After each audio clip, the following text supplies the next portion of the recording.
it's compromising, it's troubling for the rest of the world, and where does it leave America in terms of its diplomacy?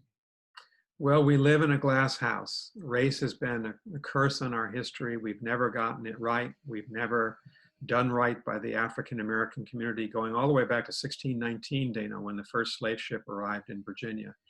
And it's been the seminal event and issue in our history. And I think millions of Americans, and you can see this in those demonstrating and speaking out, feel heartbroken over the murder of George Floyd, the systemic racism, the police mistreatment of young African American men. There's so many examples of it, and the racism that exists in our society. And until we get a grip on this, until we truly make progress, it's going to be difficult for the United States to be totally credible on the issue of human rights when we lecture the Chinese, as we should, frankly, on their deficiencies in Hong Kong, on their attitudes towards Taiwan, on their abhorrent treatment of the Uyghur population of Xinjiang province.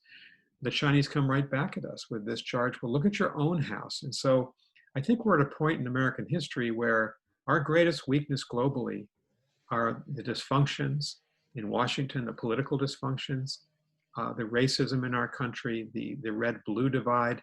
We're at a time we need to heal America so that in part America can be more effective and honest in our global policy.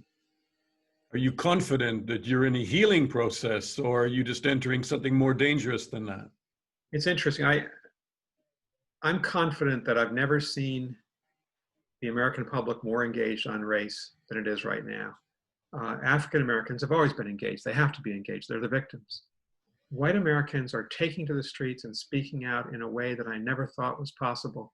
And I'm old enough to have been 12 in 1968. During the most terrible year in our modern history, with the assassinations of Martin Luther King and Robert Kennedy and the Vietnam War and the violence in our streets. And I think if there is a silver lining in this very dark cloud, it is that people are really standing up here and holding the government to account. And the opposition to what President Trump tried to do, which was to bring the military into the streets to deny the First Amendment rights of peaceful protesters, fundamental to the entire history of the country and the idea of America. It's inspiring to see 4 former chairs of the Joint Chiefs of Staff all speak out against what President Trump tried to do. People are standing up. We just got to keep it going.